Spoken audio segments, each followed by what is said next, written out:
May the 4th has come and gone, which means Tales of the Empire has come and gone. So, Kevin, super excited to talk about this. I'm excited to hear what Yeah. you have to say about Tales of the Empire.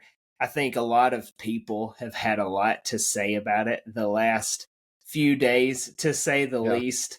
We'll get into that. But before we get into that, let's talk about May the 4th weekend. I think that was a lot of fun. One of the better May the 4th I've had in the last few years. Yeah. I don't normally make specific plans for May the 4th Yeah. other than just to see what cool news comes Yeah. out or what trailer drops or something like that. So, no, it was fun. We went and got to come hang out with you and see the Phantom Menace, which was just so fun to see on that big screen again. And yeah, it was a lot of fun. We had a good time. Yeah, it was.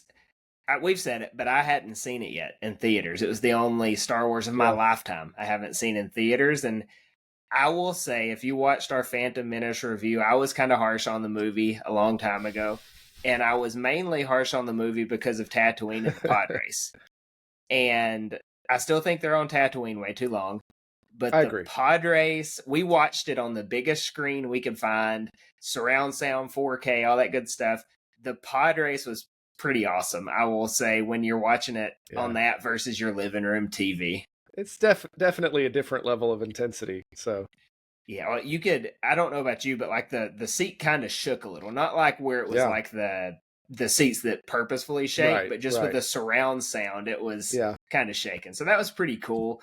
And then I will say, I feel like I was less of a fan of Jar Jar this time, and I've never noticed it. Like, I know everyone's always hated Jar Jar, but it just really irked me this time. I don't know why. Yeah. No, you're I guess you're just, the plot points, so you're waiting for all the really cool stuff that's going to happen. So having to sit through some of the Jar Jar stuff it's a little extra painful now, just because you're kind of waiting for something else to happen. Because it's so contrived sometimes.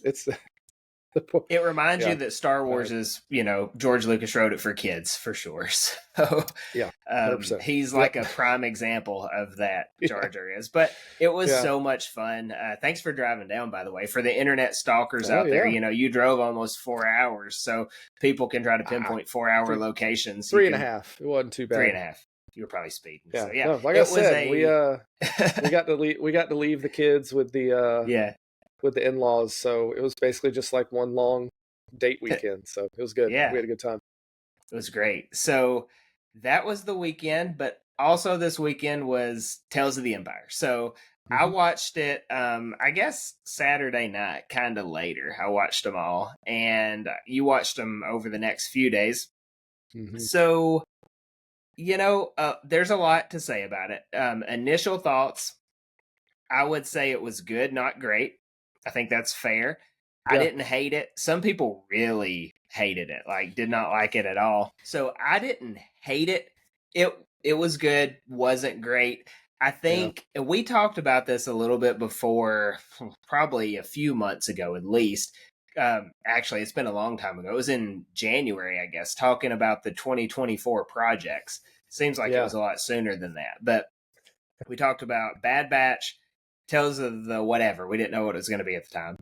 Turned out to be Empire. We talked about the Acolyte and Skeleton Crew.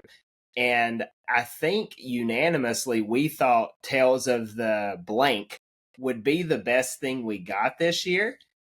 And if Acolyte doesn't drop the ball, I think Tales might end up being third or fourth. I don't know that I have a lot of faith in Skeleton Crew still. We'll see. Typically low expectations yield a better show. So maybe Tales ends up being my fourth favorite thing. And since it was still good, if it turns out to be the fourth, that probably speaks volumes to Star Wars this year, I would say. But it didn't live up to expectations for me. Yeah, no, I mean, like you just said, setting the expectations low is usually a good thing because you can come in and appreciate it. I think the opposite may have happened with this. I think we all came off of Tales of the Jedi. Because thinking just like from a standpoint of writing a story that's well received by an entire fan base as large as Star Wars is, like that's that's a challenge, right? And so they did that with Tales. Like Tales of the Jedi was pretty much universally liked by Star Wars fans. So Yeah. the task of capturing that in a bottle a second time, right? Like we probably came in with expectations a little too high on this because, Yeah. like you said, it was good, but it was not what Tales of the Jedi was, which was just this really well told, really interesting Good perspective of these two characters. characters. And so, Beloved it was characters. different. There are parts of it I liked. There were parts of it that I had a hard time understanding what it was trying to do. Yeah.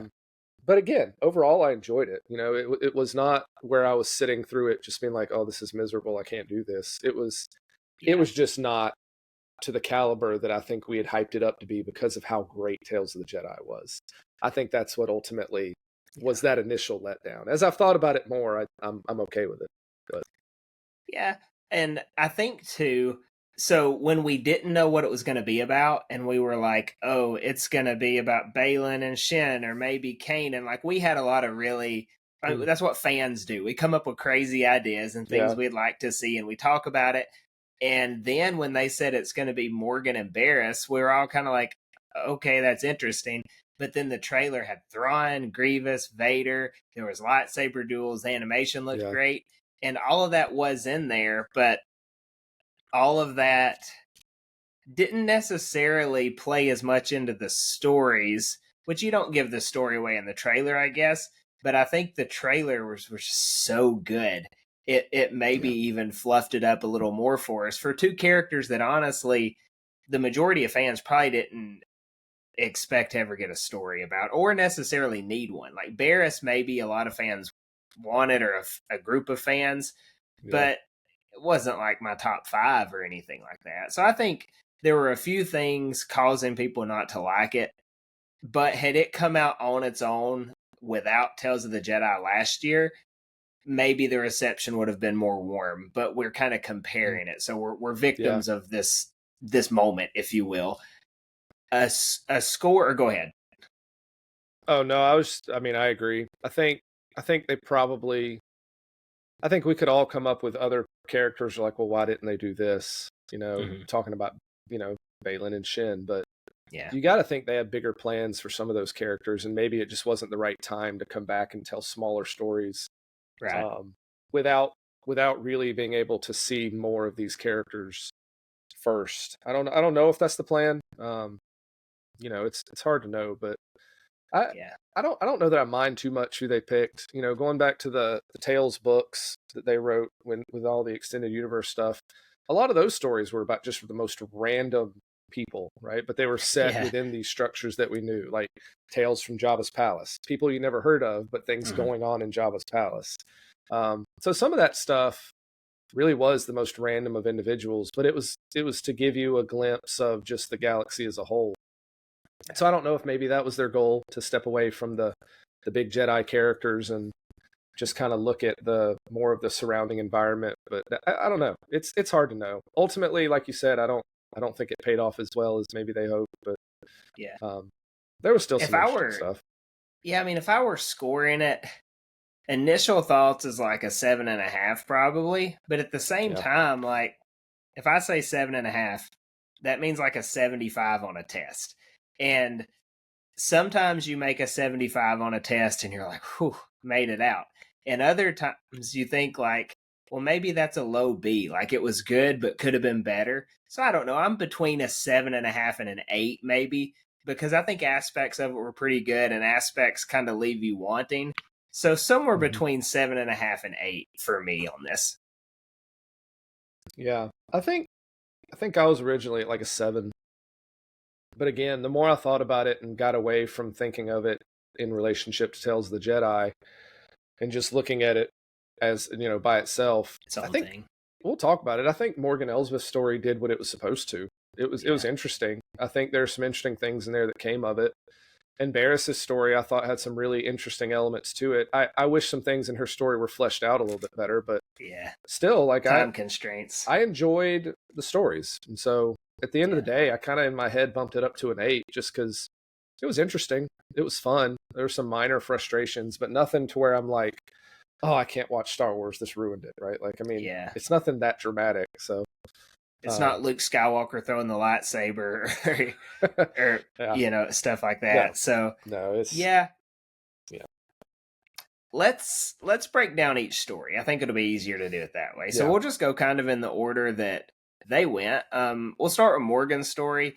I'll say, and I think we probably talked about this maybe a month or so ago when we got the trailer yeah. of this, but her story is not one that I needed or wanted or really cared to get. So again, I'm not emotionally connected to it. I don't really care what they did with it. The Grievous stuff was really cool, I thought, in that first episode. Yeah. Animation was great. I thought the animation was really good. Maybe in that first episode was probably the best animation of the whole thing, in my opinion. The colors really clashed really well on Dathomir, I thought. Yeah. Like with the Oh, yeah. No, the lightsabers, kind Battle of of smoky Dathomir and looked stuff. great. Yeah. Yeah. So that was cool. Just great action. That's the best animated Grievous we've had, probably. Oh, yeah. Yeah. I mean, outside of that, again, I'm just not interested in the Morgan story that much. Like, okay, she had bad stuff happen to her, and then you kind of move forward and you learn she wants revenge and all that. I mean, it looked great. The action was good. Fun episode, I would say, starting off. Yeah. No, the Battle of Dathomir was great. And like you said, Grievous was awesome, right? Just the resounding, echoing, sinister laugh that kept just going on in her head even after he was gone. That was great. I mean, that really, we knew that they viewed him as like this terror that came down and wiped them out, and they did a really good job of really solidifying him as an intimidating character. Yeah. So, no, that was great. I think the story does a decent job overall of depicting why she's, and we'll kind of move into it, but why she's so allegiant to Thrawn. Right. I do think the arc as a whole sets that up, because here in this one, we see within this first episode, when she runs into the Mountain Clan, like nobody's willing to help her. Nobody's on board with her need for vengeance. They're like, nope, we don't want any part of it. We're not going to help you. And so from the very onset, she is very much by herself in this mission to somehow avenge what's happened. Yeah. And we'll see that kind of unfold in the other episodes as well, is that no one's really behind her. No one's really giving her a chance. So I think that created an understanding of why, because we pick up with her as just this person who loves Thrawn. We're like, okay, she's really devoted to Thrawn really for some reason. Thrawn, so yeah, so I do think it did a good job of putting that in a way that made sense as to why she's so committed to this guy. Yeah.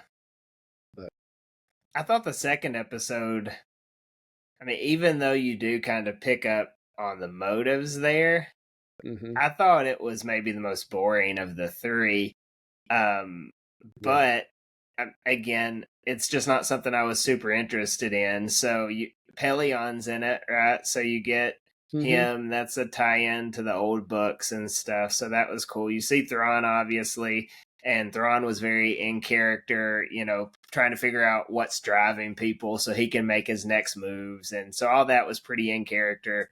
Yeah. I mean, it just wasn't, I don't think that was intended to be an exciting episode. It was intended to be a story development episode. And so it did that, I will say. Yeah. I do like that she fits. You see why she fits with the Imperial system so well, because she is really remorseless. Like she's driven. She doesn't give a crap about anybody else, right? Like dead Dathomir girl who tried to help her. Oh well. Right? This whole colony of people who are starving and looking for work. Like she doesn't really care. Like she's so focused on how am I going to get to my goal and how am I going to seek power. And then Thrawn comes along and is like, hey, I have resources, you can help me.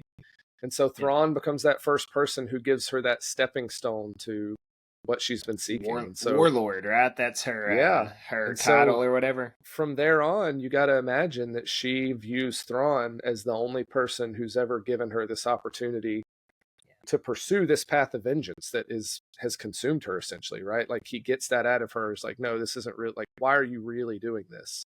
And she's finally like, for vengeance, right? Like I need power to fix this. So it does a good job of connecting them. Yeah. I was just gonna say too, I kinda like now I don't want full blown like hours of this, but where you Yeah. get kind of little tidbits into the inner workings of the Empire outside of Mm-hmm. Vader and the Emperor and the Death Star. I think that's interesting. You know, we get some of that in Andor, like with the ISB, and then we get I mean, probably just minutes here where they're talking about that TIE fighter, things like that. And so I do find that interesting. I just don't know if that's what I was expecting in this show.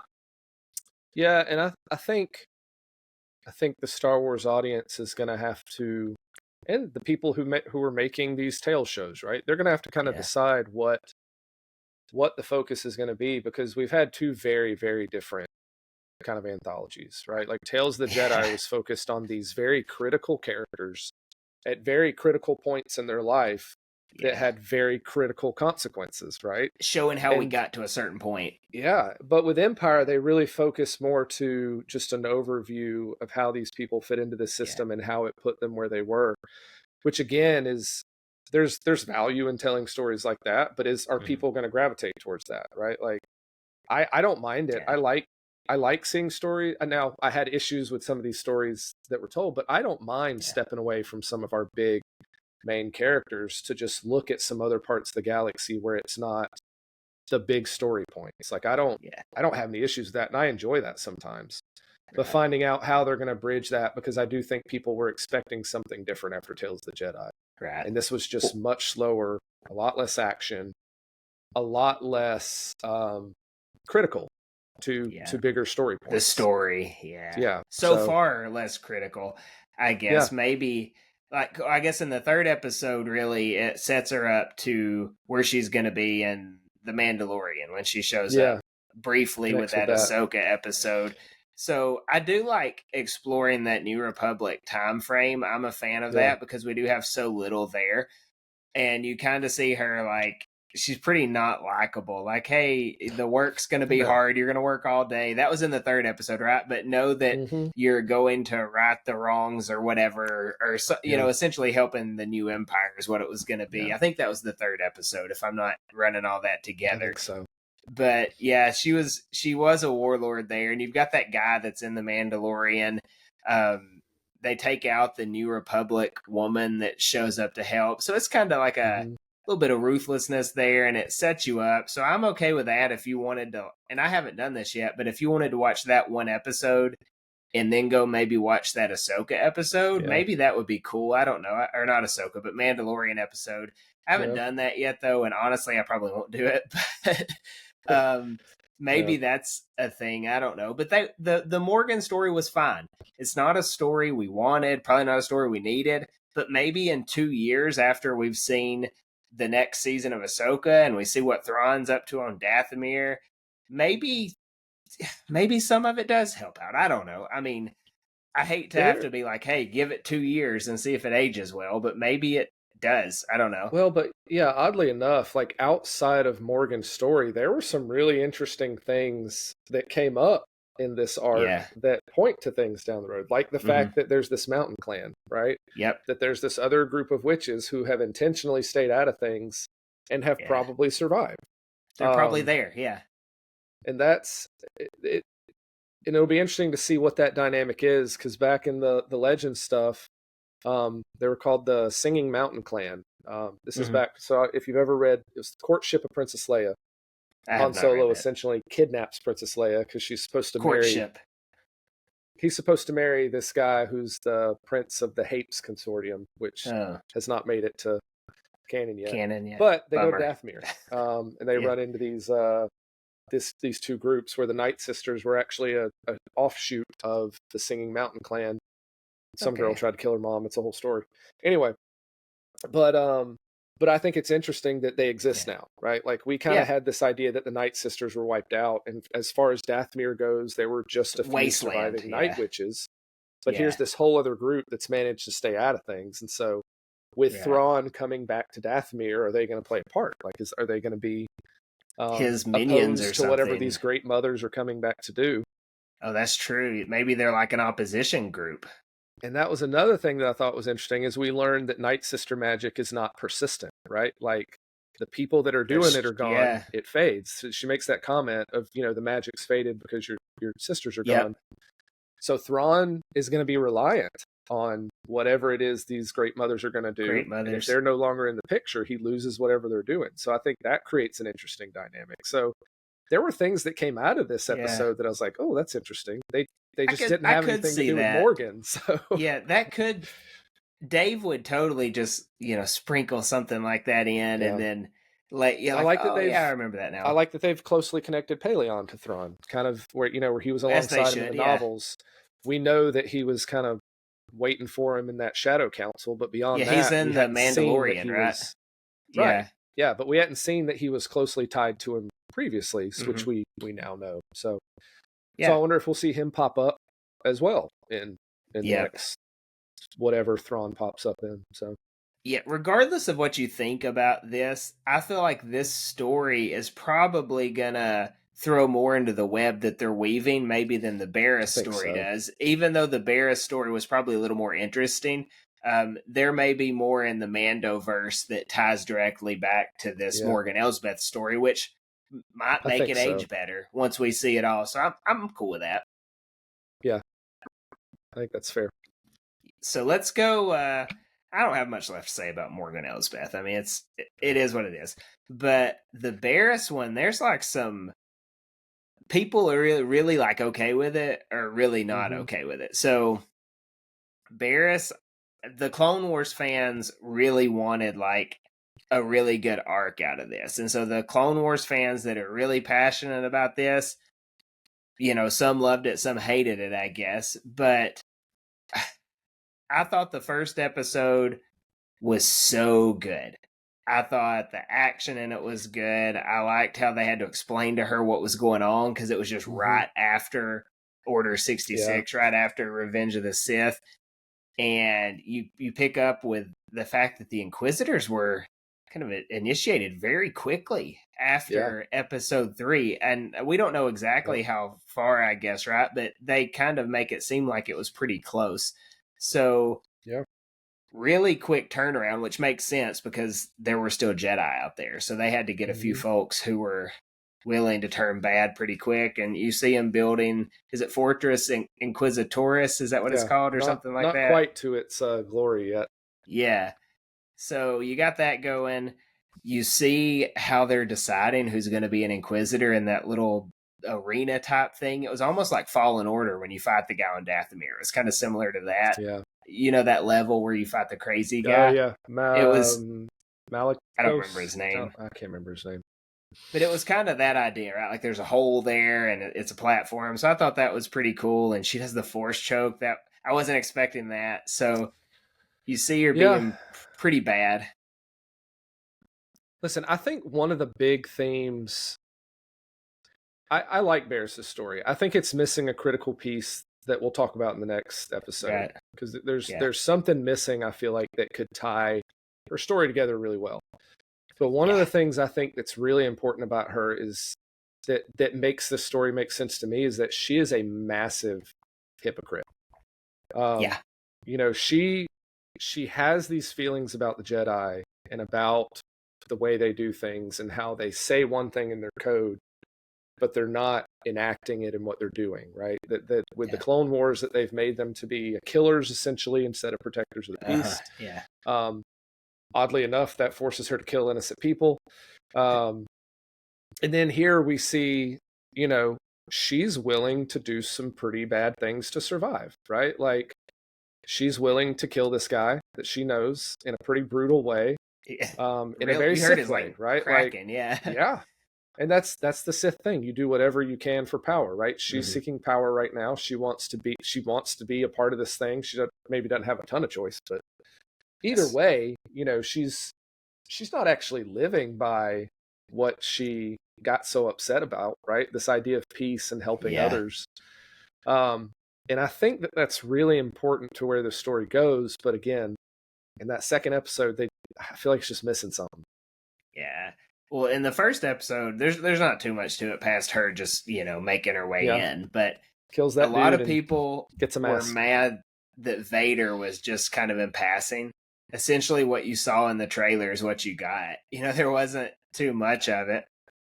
I mean, I get We've it. talked about We've talked about it before. If you throw too much Vader in, he's the story. So I get what they're doing there, and I think him just walking into the room, breathing and sitting down, to me, his presence probably did enough for that scene because we were drawn in, and I don't think he said a word, right? No, and it's just still, right? Like, I like the idea that his presence is so imposing that people, they're terrified. They can't speak, they don't move, they're just like, what do we do now? Do I get up? Do I stay here? How long am I supposed to bow? Right? Like, and there's like 5 of them, right? Like 5 trained assassins essentially, and they're all like, we all need to bow down here. So I like it. I think it did Vader justice without stealing from the story. I agree. I mean, the story's not about him. This idea, I mean, if you're looking at Tales of the Empire, if you want to have some shorts about Vader, they need to be focused on Vader, right? Like, if you like you said, if you started to use him more in this show, you're going to stop caring about everything else that's going on, because you're just going to be like, oh, what's Vader doing? Oh, what's Vader saying? So I get it. I get where people maybe wanted more, because we always want more Vader. Them, but like, not in this scene. I get it 100%, but you got to do it in a way that serves the story you're telling, and Vader's not the story they're telling here. So, it would have been weird though if he didn't show up. Yeah, right. Like, he needed some kind of appearance because he's leading this group. So I thought they balanced it fine. Yeah, I didn't have any issues with it, but I understand why some people might be annoyed by that. Yeah. So I'm with it. And also, it was cool, like, seeing Marok and the other little gas Inquisitor that Ahsoka gets later on. Tells the Jedi one, Yeah, and then, of course, that we knew the other Inquisitor. So, it was, little things here and there you get to see that kind of bring stuff in universe full circle. So that was fine to me. You get into the second episode, though, and she's on her first mission. Oh, go ahead. I did want to say, the first episode did make me think, I really kind of wish one of these stories was about the Grand Inquisitor. Like, I want to know where this guy came from. Like, because he just kind of comes out of nowhere. He was a temple guardian, right? Wasn't that what he was? He was one of the temple guardians beforehand? So I'd love to know his story, because he's how he ended up there. Yeah, in that position. So. And they're missing out, too, if they don't at some point do, like, Tales of the Inquisitors. That would be so good. I know, like, we could come up with Tales of whatever, and there's a lot of cool stories, but the Inquisitors have always just kind of been this side thing in a few different stories, and I would be cool if they had their own. What if it's not even Tales? What if it's just like an Inquisitor show? That would be cool. Be awesome. You get Vader sprinkled in here and there in a cool way. I would like that a lot. It'd be pretty brutal, the show would be, but I would like to watch it. Just like a Jedi hunting show? Yeah, or a video game maybe that they did that. That may be more likely. Like the opposite of Fallen Order. Yeah. You're hunting. Crazy. Which I guess you'd just be hunting Cal Kestis and be getting beat the whole time. You did that a little bit in the, I think it was the first Force Unleashed game. You were hunting down. You did when you start off. So. Yeah, you start off with Vader hunting Jedi, right? And then they send Starkiller out. Yeah. So going into the second episode, though, Barriss goes on her first mission. Her Inquisitor uniform, by the way, is like pretty awesome. I liked her outfit. I do like it. I thought it was pretty good. All the Inquisitors usually dress pretty cool, but she goes on her first mission, and you kind of get like the whole little innocent world building that you usually get, even in Rebels when they would go hunting. There's that one episode where it's like that they're on that ship or something, and they go to get that baby. Do you remember that episode? Yeah. And so Dave kind of builds up this real sympathetic story, and you're like, oh, those bad Inquisitors. They kind of did it here, but then she just kind of turns good on a dime. I don't know. It was real quick. She they come in that group, like, she just stands there while her partner literally murders just all the people in the room, the whole town, right? And then she's got that kid, and she's like, well, sorry, kid, just leaves him with all his murdered family and friends. Like, there's not, like, I get that in that moment she seems conflicted, but again, there's not a lot of compassion there. Like, this idea that she is not living by these standards that she got so upset with the Jedi with. So it's interesting to see her troubled, but also you're like, well, you're not doing anything. Like you're not fixing it. Which again I And think then is important. when she does fix it, it's like, why now? So I don't. So here's what makes this make sense to me. Okay. Okay.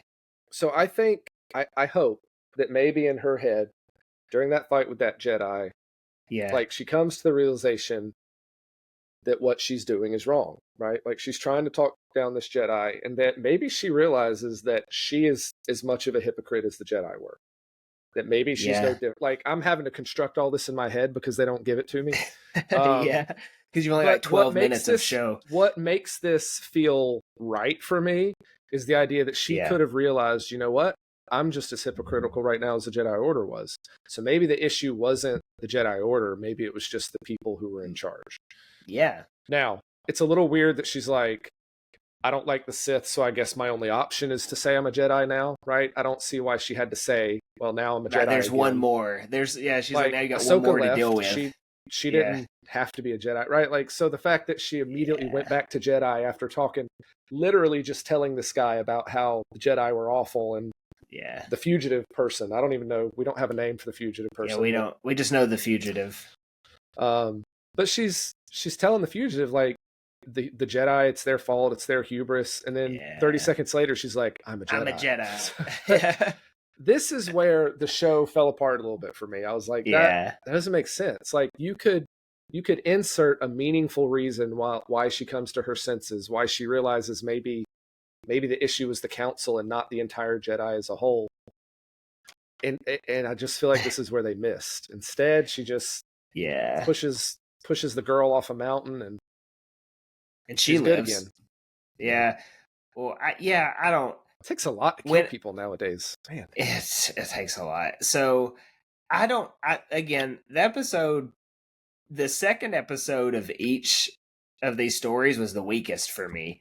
Like the lightsaber duel was cool, I guess, but as far as the story goes, it was just a really quick turnaround, I guess, for her as a character. Yeah. And I understand the time constraints. Like you've got 3 episodes, maybe 45 minutes total, but probably a little bit less. So you don't have a lot of time to flesh out a full story. Get that.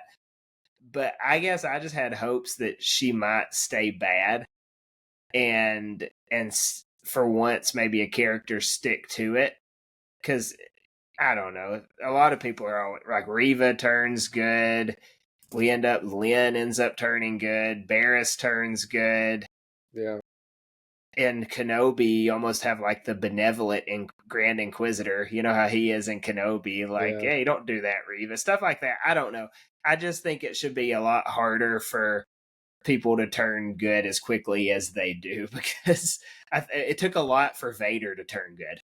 I was about to say, the movies paint a picture of a very difficult return from the dark side, right? That it's something that really grips you and just kind of Kylo Ren took a while sway over you, you know? And so it was a little easy. The second, it kind of twisted halfway through, and it was like Tales of the Empire / Jedi. Tales of the Barriss. Yeah, I would have been more interested if she had stuck through this Inquisitor thing and we kind of saw where it came to an end for her. I mean, I have some appreciation for where she ends up, right? In the last episode, we find that she's basically just kind of isolated herself and is helping people who come along her way that are force sensitive. I appreciate that she's found a way to finally kind of live by her ideals that she hasn't been living by. I think that's good. But again, then it gets messy again, kind of right after that. That third episode, I thought it was interesting, at least. Like, you see what she's doing, and she's isolated herself, but again, she's helping. And you almost get this sense of she's helping while she's being punished because she's out by herself anyways. Like, she's still having to deal with the repercussions of what she's done, but she's still trying to make up for it. So I'm cool with that, because I don't think you can just come back from the dark side like that and things just go to normal. Either, I mean, if we look at it on canon or on the movies, you see Kylo Ren dies, Darth Vader dies. You have to kind of have something big happen. So We obviously see Barriss get stabbed, but we also see her not just returning to life as normal. So I think there's a bit of penance kind of being paid there, if you will. And I'm okay with that. But when Lynn showed up, I think that was her name, right? That Inquisitor. Lynn.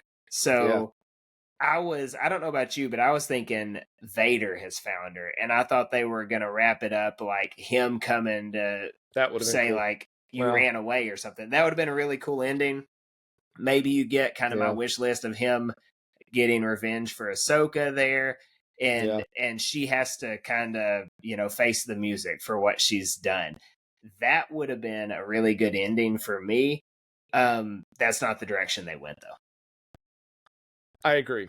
At first, I was hoping it would Vader, and then I was like, I'll even settle for the Grand Inquisitor. I think it would be cool if we just see him come back and just kind of ruthlessly end that. Ending's kind of weird. She ends up in that cave, and Homegirl's trying to kill her, but then she stabs her, and she's like, "Oh, I didn't mean to stab you," when you've just been like swinging your lightsaber around, like literally tried to kill. So lame. I didn't get that. Like, she's literally trying to kill her with a lightsaber, and Barriss is dodging and weaving, and then when you're in the cave and you accidentally stab her, you feel bad. Like, it was weird. And Lynn borderline decided to feel sorry for her. Then it's like, oh, I'm gonna get you out of here. She turns good. Yeah, it's like, why? You've been murdering women and you showed children up to kill her. Like, you killed a room full of people. This girl force pushes you off a mountain. You show up and try to kill her, and now you feel bad that you stabbed her. Like, I get what they were trying to do. Like, because me, I appreciate the idea of in Star Wars of someone else's sacrifice giving hope and meaning to someone else. I love it. I think it's great. This wasn't a sacrifice. Linchpins of Star Wars. It is. And is there some way you could have had Barriss's death do something along those lines? I'm sure, but it was so rushed, right? Like that she's in there trying to help her, like, there's a way out, and she dies, and Lynn's good. Like, it was messy and it was rushed, and I get what they were trying to do, and I appreciate what they were trying to do, but it didn't sit well with me. It didn't make sense to me. And again, there may be people out there who are Barriss super fans and they love this and they think it's a great ending, or they like the direction it went. But for me, the ending to her arc was just not, it wasn't satisfying for me. I don't know. I mean, it was a lot. I really love a fast. lot of what Star Wars has done lately, but I got to be honest, I wasn't super thrilled about the way this came to a close. Yeah, I mean, again, I'm okay with this story. I preferred it to the Morgan Elsbeth one. I would say I like the story as someone who's not attached to Barriss's story, but I will say there's two big things that just don't make a ton of sense, and it's one where she just turns really quickly in the second episode where Barriss does, and then the third episode where the Inquisitor Lynn also like accidentally kills the person she wanted to kill and then turns good. That to me doesn't make a ton of sense. I don't know. Now, some people have speculated that Barriss may not be dead. There's precedence for stab wounds not meaning much anymore, and so maybe Lynn gets her out of there, and then you've got Barriss training her again, and then maybe there's like another show coming out of this. We don't know exactly when all this happens in the timeline, but that just kind of mucks things up probably, as far as like, well, now you kind of gotta figure out more story to tell and figure out how you're going to end it again. I don't know. It was fine. It was good. It's just not groundbreaking Star Wars. I think it would be appropriate for this to be Barriss's end, right? In terms of having to first deal with the consequences of what she did initially, right? With the bombing at the Jedi Temple. That's one of the reasons they're interested in her. They know she doesn't like the Jedi, right? That got her into this mess in the first place. Having to reconcile becoming someone who is really not what she wanted to be. Like, I feel like this is an okay, as much as I don't like the way it got there, like, I feel like this is an okay end for her to end in a place where she's doing something she views as meaningful and is at peace, right? Like, that's a good end.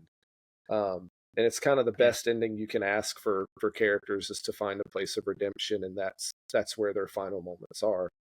Yeah. So I hope it is, because I feel like that fits for her. Yeah. At least in terms of where she's at as the story closes. I would also like for a stab wound to finally mean something. So maybe here it does. Yeah. Yeah. You know, we can hope. Yeah. But that's fair. Again, don't hear this as a this was terrible. Just hear this as a it was good Star Wars. It wasn't great Star Wars. I don't think we will, like, I'll be honest. I think 30 years from now, Lord willing, we will be saying, man, Tales of the Jedi was incredible. You know, we will, because we'll be like, yeah, you know how Dooku turned bad when we've got more stories on all that. And that Yaddle in The Phantom Menace, you know, what happened to her? Like, or Ahsoka, this is how she survived Order 66, which we see that in the Clone Wars a little bit as well, mainly. But you get that training, right, where Anakin trains her on how to make it. You know, there's big things there. And so I don't think we're going to be 30 years from now going, did you see Tales of the Empire?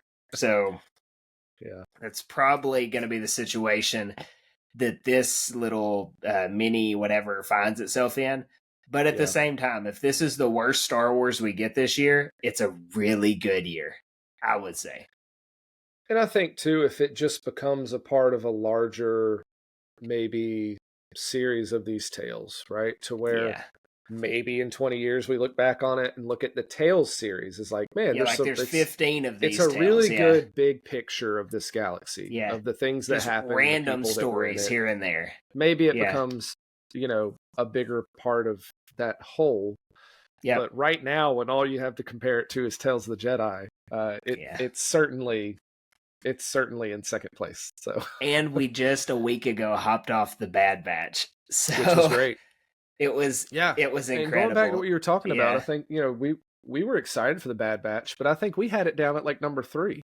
It was 3 or 4. And right now, Bad Batch is definitely the best thing that's come out this year. So and it may stay that way. It's got a good chance to stay that way. So I mean, that's kind of where we're at. But in the comments, let us know what you thought about these stories, Barriss and Morgan Elsbeth. What you thought about Tales of the Empire. If you're interested, drop like a grade out of 10, because I'm kind of interested in the whole on that, because I can say I liked it, and you could take that as like, oh, it's a 9 or 10, but it's not. But if I say there's parts I don't like, and you could say, oh, he probably would rank it a 3 or 4. Well, no, it was good. So I'm interested in people's number ranking on it, because that kind of gives you a better barometer. Otherwise, next week, we were kind of talking through what we wanted to do, because we've got 3 to 4 weeks until the Acolyte, and that will be a lot of the bandwidth for the summer, if I had to guess. So we got a few more weeks of focused stuff. So we are going to tier rank some video games, which I think will be fun. I think we want to probably go from like, the PlayStation 2 forward, maybe like the major games from there forward. That would be like what, 2000 or 2001 or something like that. So maybe the best Star Wars games of the last 20 years or 25 years, something like that. I think it'll be pretty fun to rank those. Yeah, you jump outside that, there's a lot. I mean, because then you got all like the arcade Star Wars games and pinball. I mean, it was everywhere. Man, I love that Star Wars arcade game. Did you ever play that one where you ride the speeder bike through the scout bike through the when you play it at Walmart and the I did that game was so fun. Yeah, I lost many a dollar in that on that thing. No, I do know that one. That's a good one. Maybe like for honorable mention, we'll have to like find a picture of that and throw it in there. Probably spent more on that than other Star Wars games I've purchased. So we'll be tier ranking some Star Wars games, and then the week after, we're not sure. The week before the Acolyte, we'll be doing our official predictions, which should be fun to watch because we are just shooting blind, essentially. It should be fun for that. And then it will be the Acolyte season. So a lot of fun ahead. I'm excited for it.